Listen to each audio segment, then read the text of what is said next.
Hey, what's up, guys? Sometimes in life we hit rock bottom and feel a sense of hopelessness, and the best stories are the ones where people get back up and continue to fight. Today I have an old friend to share his story, Brock Milligan.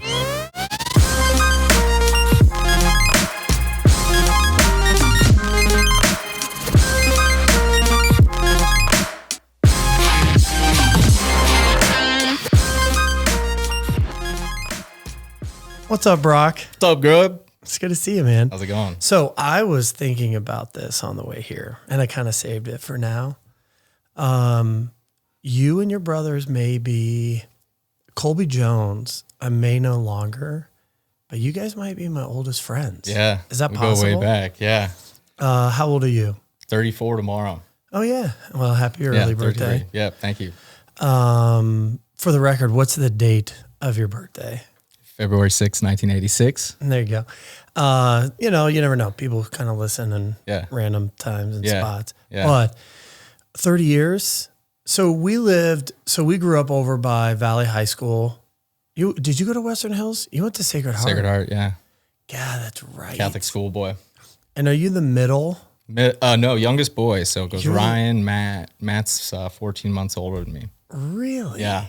And you do have a younger sister, so I figured about that. Yep. She just got married in September. Yeah. Crazy. So we grew up on 47th Street. 416 47th Street. 421 in the house. I feel like we moved in there when I was in kindergarten because I would have went to Western Hills. So I moved from Stonebridge over there, and you guys were already living there? Yeah, we were just there. And that was when everything south and west of that. Remember that Dolls was right there? Yeah. And there was nothing over there. That was the biggest. Over there. So I'm glad you bring this up. Yeah. What's now Draft House or Drought House, yeah, right? Old Come and Go. That was the greatest thing that ever happened to us when we were allowed to ride our bikes down to Come and Go and go to Dolls. Get some candy. But like Ashworth at the time, like that was I-35. It was super it's scary. Crazy. Yeah, but we weren't there long, but then you came, and then Aaron Brody came. The Gribbles, the Bedeaus. Yeah, it was a great little stretch there. We played a lot. I just remember playing a lot of knockout basketball in your driveway. Yep. Do you think you ever beat me, or do you think I was probably undefeated? Oh, man. Always beat you. Always. Still got that mama mentality. Right. What's fun about it is, so I started doing the podcast. You hit me up, and then we ran into each other at the Notre Dame Iowa State game. Yeah. And it's fun. I mean, one thing I love about social media is, we would have been literally inseparable from kindergarten to essentially sixth grade until we moved. Like the whole neighborhood, everybody hung out, right? Yeah. And then, did you guys go to Valley? Dowling. Well, I went to Dowling freshman, sophomore year, and then I transferred to Waukee junior, senior year. Okay. That makes sense. Yeah. And so I went to Dowling. Yep. And there's sort of this like point of disconnect, but it's always good to reconnect. Yeah. Run into each other. Yeah. Because I was out in Chicago for the last 10 years too, before everything kind of unfolded and made my way back here. But yeah.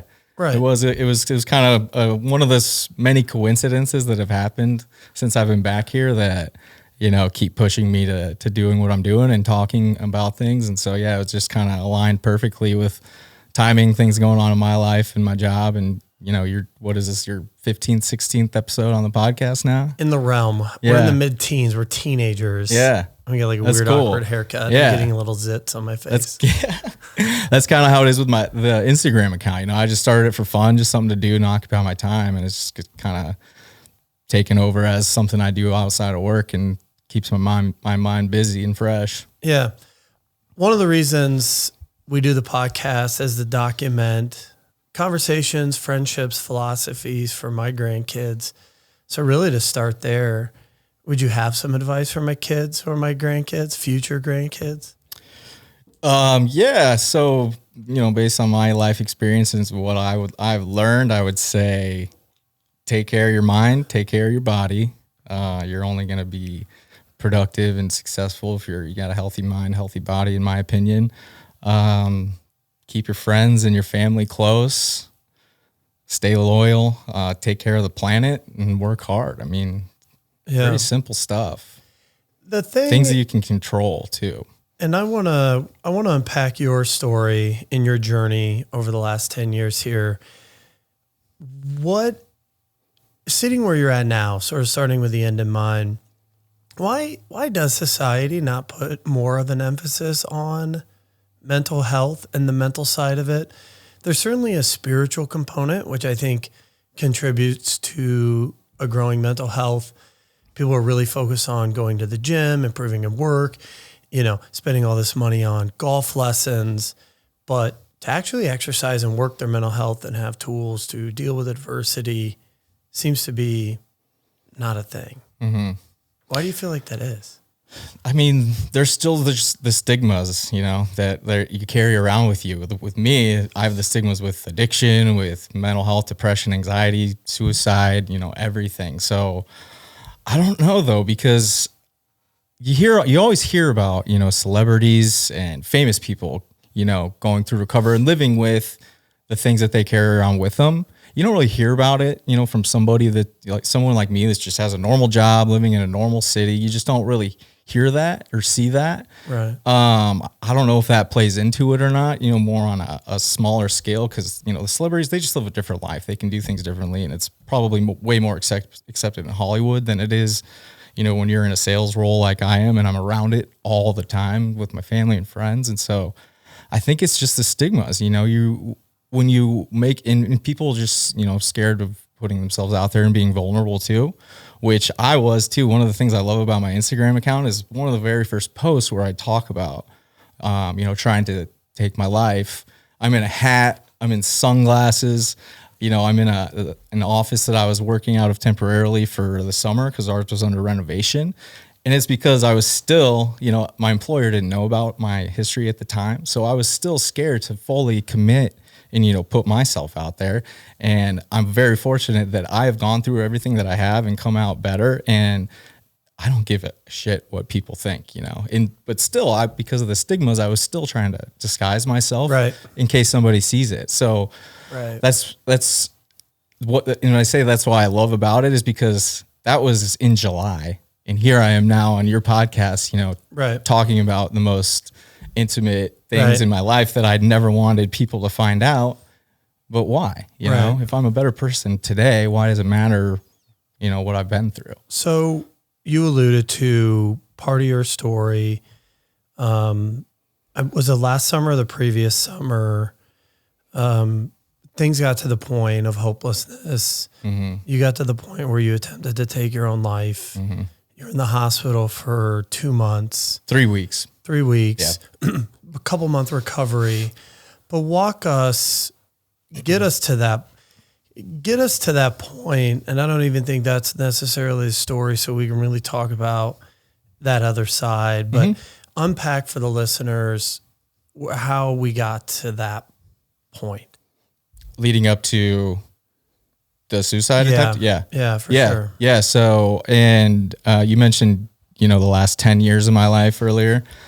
So my drinking goes back to when I was 13 years old. So for the last 19 years, it was just nonstop. And I grew up with 2 older brothers. So I was always running around with them. Our parents got divorced in 6th grade, which I think I was 12 at the time. So it makes sense that I started drinking with my older brothers and their friends, shortly after that. And the first time I drank, blacked out. So from the very beginning, it's just been nothing but, negative on my life. Was it friends, brothers? I mean, what was that? Yeah, I was with my brother Matt and Coop, and I think a couple of Coop's brothers' friends. So yeah, I was just running around with the older crew, You're in a safe space. I mean, it wasn't a bunch of random. No, we were, and it was a New Year's party at a hotel room. Yeah. And I actually remember somebody had done something in the room, and I remember waking up and there was a cop's foot at my head. We didn't get any trouble. I don't know why, but it was like, I should have looked at that and thought, this is a horrible idea. Right. But we just, from then on, it was like off to the races. Yeah. And so I'm not going to harp on that too much, but from 13 until age, 32, I just had this very toxic up and down relationship with alcohol where I was always fun. I was always kind of life of the party, but then there's few instances and few times where you drink and I was a blackout drinker. I would just black out and get sloppy. And, I talk about it on my Instagram account, probably piss my pants, just stupid stuff all throughout my life, but it was just, I didn't see it. I didn't see that you just can't drink, you can't, I don't think I've ever had one drink. I could manage it. Yeah. You kept convincing yourself, well, instead of like, I've done that. It's like, well, maybe it was whiskey. So I should go to vodka. Yeah, I'm only going to drink wine, and then I'm like chugging wine. It's just as stupid as, but that's the insane thinking. When you go through, I went through Powell, and what you learn is you go through this exercise called like unmanageables and insanities. Like that's an insane thing to keep doing that over and over and over. And, I got married when I was 26. So, and then divorced a year later. We were together for almost 6 years, and we were married for 1. Drinking related, I went through issues with my drinking then, but that was more of a mutual, this just, too much has happened. We didn't have kids at the time, There wasn't a big Brock drunk moment on that. Yeah. So, and then, so that was in 2015 when I got divorced. And then a couple years later, I met my ex-fiance. So yeah, there's, another relationship that I got into, and that was a healthy, very healthy relationship. But there were throughout the relationship, there were instances here and there where I would just have a really bad drinking night and, take 10 steps forward, 20 steps back type of deal. So so what happened was we were going to get married in August 26, 2018. Just one too many horrible, nights, and she left me and called off the engagement. Props to her. A lot of respect to do that. That must have been, super brave. And we've, talked since then and, gone our separate ways. But, it was, that was her leaving me. It wasn't mutual. So to be living you carried the first one you sort of shared in the weight of it. Yeah. But this one fell. It was solely on you. Yeah, it was just the worst, my worst nightmare, basically. And so going back to 13 when parents got divorced, they tried to put us through therapy because of, because of that, and try to get us medicated. And I remember going to it with my brother, but back then you didn't talk about therapy. It's not like it was today where mental health was the hot topic. And so we kind of half-assed our way through it, didn't take any of the medication, and I was just drinking. So really my first coping skill that I ever learned was drinking. And so when Jill left me and I was sitting in our apartment, what was I going to do? I was going to drink. I tried to get help in Chicago right away, but like we talked about the other day, that was to get her back, not because I truly wanted to change my life. Unpack. This is an interesting thing to me. There is, I feel, in many alcoholic journeys or drug addiction journeys, there is a desire to get better, but it's to get or regain something they lost. Mm-hmm. And that is never seems to be the spark. It might plant a seed that later becomes that, but that you recognize that. Was there a point that you recognize, or like in that moment, do you know, like, this is why I'm doing it? Or are you convincing yourself to the point where I want to get sober? I didn't. Yeah, it was, I didn't want it. I was, drinking throughout it. I even got called out because they checked my urine and I had drank. Got it. For the Super Bowl. It was the February of that 2017 or 18. So in that realm, we're still projecting this image of sobriety, but at home we're at it. Yep. Got it. Yep. And, part of that too is I was isolated. We were living in Chicago in the suburbs at the time. And so, after we broke up, it was just me left there in this pretty barren apartment and in the suburbs, and my job was in the city. So, it was just, I was totally isolated. I was on my own island, and that's where I tried to do what I did. And it was, I was drunk at the time, came home drunk and found a couple prescriptions that had been laying around. I had a really bad doctor in Chicago too. That's part of the problem. He was prescribed myself and a lot of people at the same job I was at. I went in to get an Adderall prescription and I left with Adderall, Xanax, and Ambien. Like I didn't even ask for that or need it. So, I'm taking all these pills to give that to an addict. It's just crazy. The guy barely even knew my name. So, found that and I was intoxicated at the time. It was kind of a spur of the moment thing. Like I don't really remember it, and did that. Took it with a bunch of alcohol, posted to Facebook, and I remember panicking, trying to throw up, but I couldn't. And I remember I just panicked because I was crying. I was trying to throw up, and then about 10, 15 minutes later, all the pills kick in. I remember I turned my phone off, and that's all I remember. And I guess my family was calling the cops because I put it on Facebook, and they kicked in my door. I guess I let them in. They found pill bottles, and I was just falling all over, and they took me to the hospital.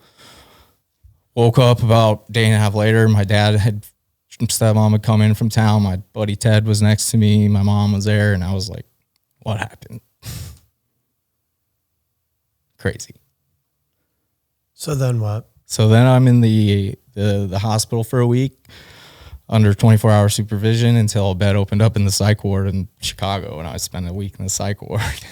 What's that? What are those following days? I mean, is it, oh shit, I want to get better? Or like, how do I get out of this? What's in that moment? Yeah. And I mean, just completely overwhelmed. And what did I do? What did I almost do to my family? My mom was worried, had been worried sick leading up. They knew I was depressed and there wasn't anything they could do about it.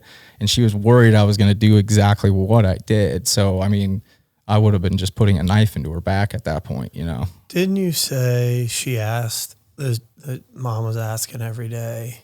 Yeah. Like, I'm worried. Mm-hmm. I'm worried. I'm fine, Mom. No, Totally I'm fine. Yeah. Yeah. Sitting there probably with alcohol in my hand. Right. And so think it gets, going to go up from there. But then I go back to work about a month later and I'm like, how am I going to face people? I put this on Facebook, it reminded me of the movie with Michael Scott, Little Miss Sunshine. Did you see that movie? Yeah, it's been a while. Yeah, he plays a family member that tries to slit his wrist or something, and then That's right. It's just so awkward. It's like, what do you say? People don't know what to say, and so now my anxiety is like even higher than it was. So I go back to work, and then a week later I get fired from my job. I'd been there for 8 years, was the top sales rep the year before. So now I'm pissed, and just how could you do that to me? I've been very loyal to you guys, but so with the severance, this is June of last year, so just not too long ago, and that's one of the more compelling parts about this whole story is that I tried to take my life not more or less than 2 years ago. It's just March of 2018, and so. Oh, that summer. So now I have no job. I'm still just spiraling out of control. I just had this crazy episode happen in my life, and now I have this big severance, and it just continued to spiral out of control leading up to the end of August when my family came and got me and brought me back here. I feel like I was just drinking with bad intentions, just drinking my life away until I just didn't wake up. And the ironic thing is that when I tried to take my life, I was drunk and almost on the verge of blacking out. And the last bender I was on was like a week-long bender. It was a week before I was supposed to marry, my ex-fiance out in Galena, Illinois. That was supposed to be August 26th. And on August, 20th, I was hammered, called my mom crying, saying I needed help. So in a blacked out moment, I tried to kill myself. And then in another blacked out moment, I saved my life because she came over. She lives in Chicago. She came over to my apartment, saw the condition I was in, and just picked up the phone, called my dad and said, George, get on the Grand Plane, get him here, or take him home. He needs help. He's going to die. No. Yeah. And Right so now. and so the next day they flew into Midway. I went with my mom, hopped on the Grand Plane and flew home. It was literally like they had freed me. I was almost a prisoner, just totally consumed by this addiction and deep depression, because people get confused too. Mental illness isn't something you're cured from. It's in all of us. It's just how do you manage it? How do you cope with it? How do you live with it? And it can be temporary. Like that depression I was in, I've always had anxiety and some depression, but I've never experienced depression like that, where I was just Paralyzed. It's crippling anxiety. It was just, I didn't know what to do. And so I'm very fortunate that when we landed here, my dad's friends with the guy that runs Unity Point. There was a 3-week bed waiting list to get into Powell. 3 weeks. And because he knew, his friend did him a favor, I was able to get in there after I detoxed. I had a detox for 4 days, which was hell. And, just was very fortunate to be in the position was in and have, a father who can, help his son out that way. I'm a parent now, and I imagine as a parent how helpless it is to see your child going through that, and a parent wants to help. My mom wants to help every day. I know you're lying to me, Brock. Yeah. I know you're lying to me. Like, I'm your mom. Yeah. I know. That's what alcoholics do. They lie. Yeah. And you're in this place of hopelessness. You're really creating, in a sense, your own isolation. I feel like there's this ability to victimize yourself into your own isolation. And do you recall a moment or a conversation? Was it slowly working towards, I'm going to call, or do you think it was sort of, like you say, I got to this place of drunkenness that it could, I'm on the ledge, and I can really either fall one way or I could fall the other way. And one time I fell this way, and the other time I just had nothing. Like you have nothing else to lose, so I'm just going to tell my mom I need help. Is it gradual, or was it really just in that moment it happened? It was in that moment. Yeah, I'd even after the stay at the hospital and losing my job, I just, for whatever reason, I just wasn't ready to make a change.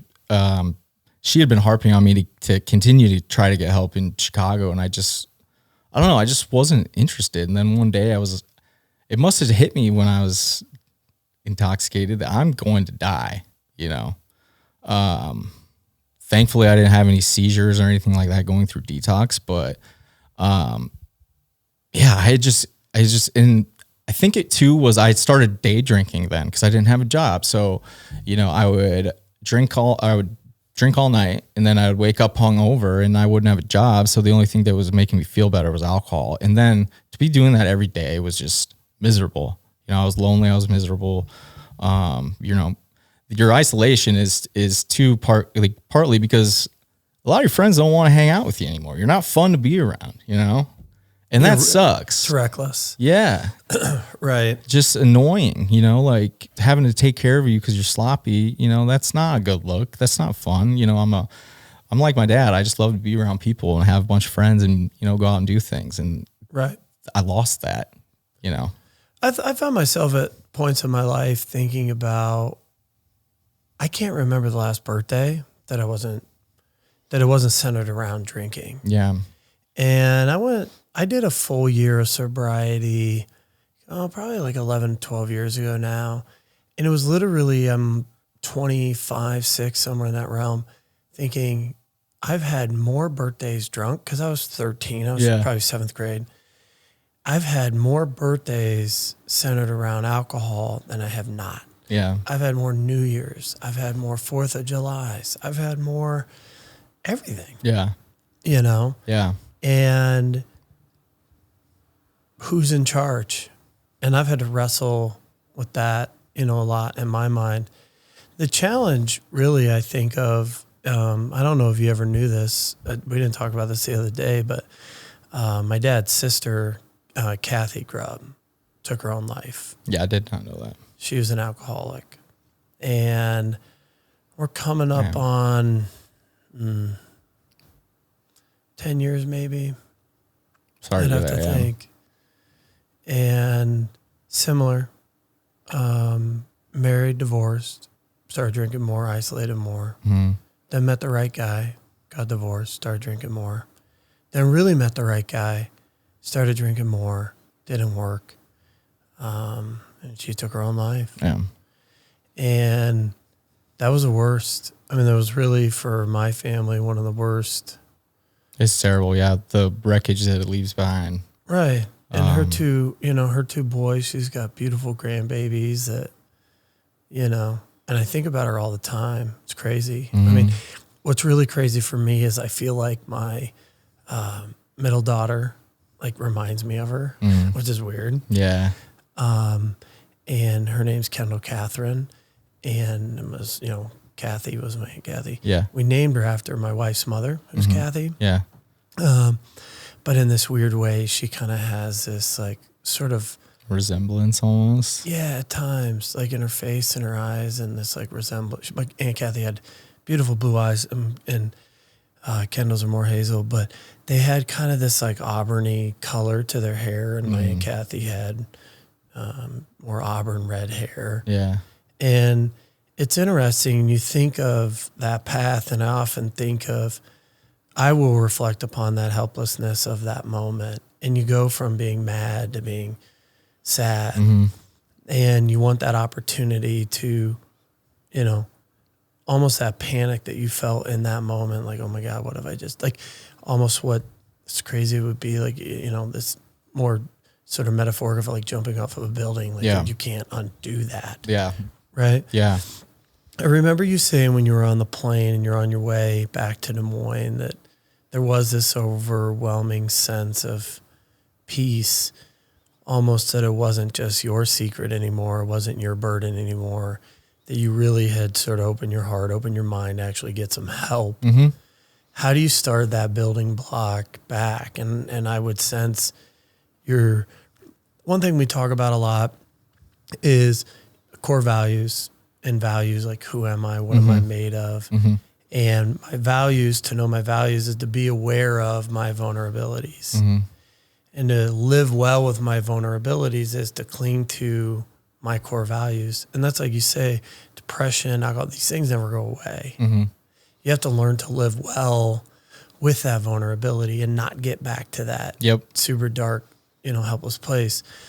But start to unpack now that journey that you've had coming up on really 9-10 months, as you're really rebuilding, for yourself. I don't want to say a new Brock, but just this healthy, stable Brock that is aware and lives well with your vulnerabilities. Sure. Yeah. So going back to the plane ride, because it was out there, it was like, this has gotten to a point where we will never be okay with, you ever drinking. This is it. It's done. And so I remember being relieved by that it was out in the open. I was getting out of Chicago, where I'd been there for 10 years, and it was just, I needed to get out of there. I'd done my time there. But I remember looking out, and I didn't realize it at the time, but there's these huge white billowing clouds. And I just remember looking out the window and just thinking, everything's going to be all right. I'm fine. I'm still alive, which is a miracle. If we get into my history with drinking, dating back to when I was 14 and I was hospitalized, I stopped breathing from alcohol poisoning, and I was in the hospital for a while. I was 14 years old. And so that's one of probably 100 stories I could tell you off the top of my head. So the fact that I was just one alive, was great. And, going through AA, everyone's like, you see this white light, and this peace will come up across you, or you'll just feel this peace. And that's what I felt. I was just looking out the window of the plane, looking at these billowing white, beautiful clouds with blue sky, and I was just at peace for the first time in the longest time.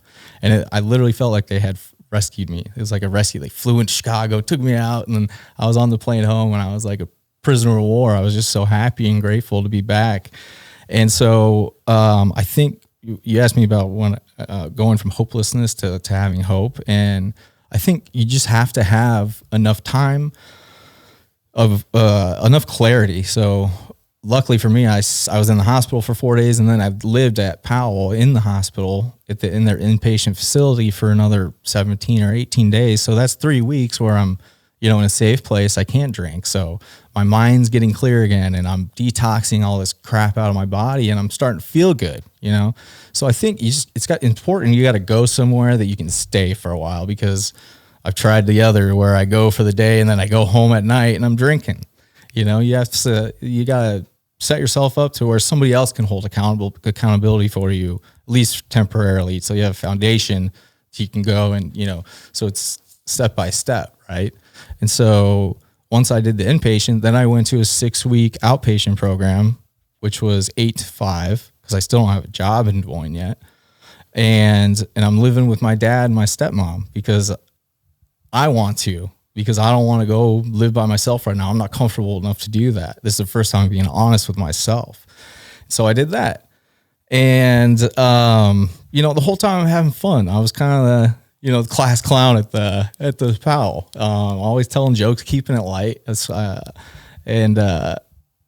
so I'm having fun. When I'm golfing, I'm not there to just get shit faced and play golf. I'm focused and I'm playing better golf. When I go to a concert or a sporting event, half the time I'd be waiting in line for beer or taking a piss, right, and not even enjoying the game. So I'm in the moment and enjoying these things that I used to love. And, I'm working out all the time. I just checked the Lifetime app. I went to Lifetime Fitness 42 times in the month of January. Crazy. And I'll catch myself with those still alcoholic tendencies where I'm doing everything 100 times more than I need to. But, right. So you just got to build a foundation and you can't rush it. One of the things I've learned through all this is just to be patient. You can't rush anything. Just take everything one day at a time. And so then I get a job. I'm an employee benefits consultant for LMC Insurance, just right up the road. Get a job that I love. Was able to get selected to be in their leadership program, where my first task was to do a "This Is Me" presentation, and pretty much had this conversation with my leadership program, which was really empowering. And once I had, my employer's blessing, I knew I could do a lot with this and affect a lot of people. And, coming back to Des Moines, where it's a community where, I can make an actual impact just, with my story and, who we know a lot of the same people. And so once I had that idea in my mind too, I was like, oh, here we go. It's off to the races. I'm going to devote my free time to, helping other people. I've always wanted to save somebody's life, or be a firefighter. When I moved back here and I was looking for a job, I actually filled out a volunteer firefighter application for Windsor Heights, because I've always had that in the back of my mind.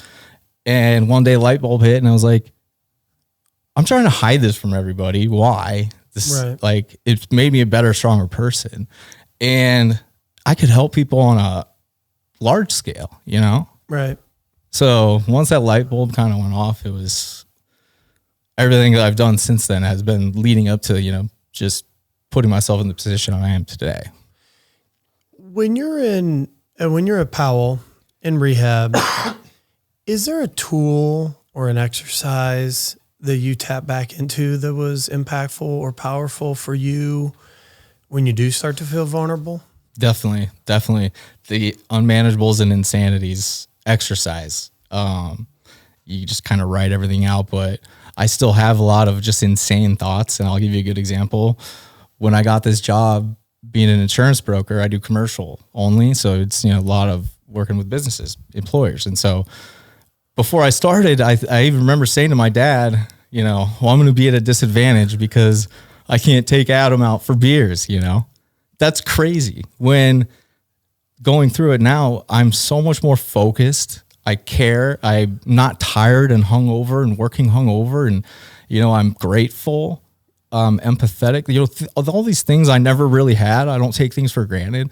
And I'm like, you're crazy to think that just because you can't go buy somebody, beers or take them out golfing and get them, get drunk with them, that you're at a disadvantage. Like once I flip my mindset about things that I can control, because you can control your mindset, your attitude, your work ethic, things like that. And so once I changed my mindset and started focusing on what I can control, right, totally changed things.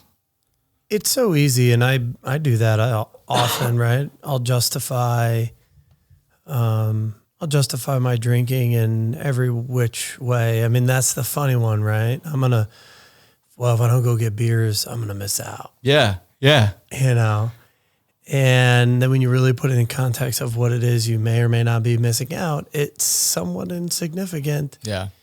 But that is the thing I really like is, and I think in the mental health at a really early age, my mechanism was alcohol, drug use, whether it was cannabis or alcohol or whatever, but like that was my mechanism at a really young age throughout high school, especially in college and post that. And the downside is you don't have other tools. Like that's what you turn to. Mm-hmm. And it seems the only way you get the tools is if you like really fuck up enough that you're forced to change everything. Yeah. Yeah.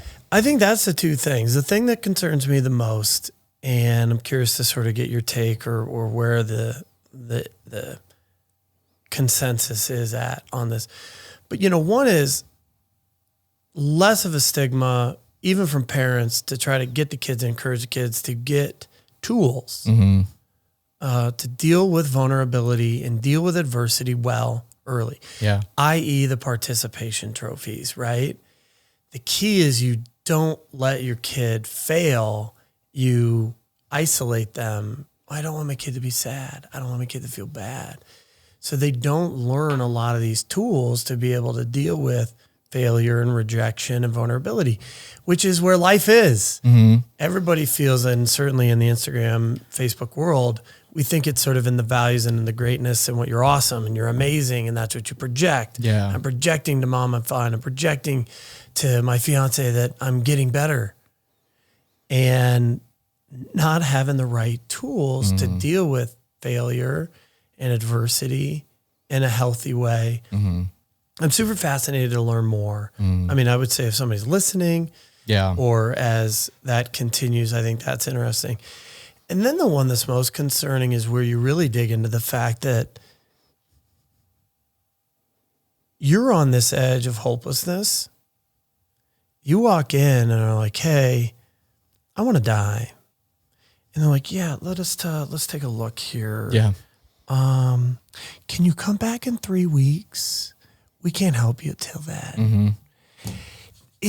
Talk about or insanity. They'll be turned away because they have too much sobriety, like 10 days, Right. It's like, okay, I'm going to go home and then get drunk and I'll come back. It's kind of crazy the way the system works. I hear that over and over and over again when I talk to folks that are in the mental health arena, if you will, is the access and ability to help isn't there. Mm-hmm. You talked a bit about some of the groups you're getting involved with. Mm-hmm. I certainly know NAMI is, I'm saying that right? Yep. Is a NAMI. tremendous organization. AA is an incredible organization that's had a huge impact on my family and one of my brothers. Yeah. What have you learned now in terms of resources that are out there for people and families, parents to help themselves, help their kids, help their brother, help their friends?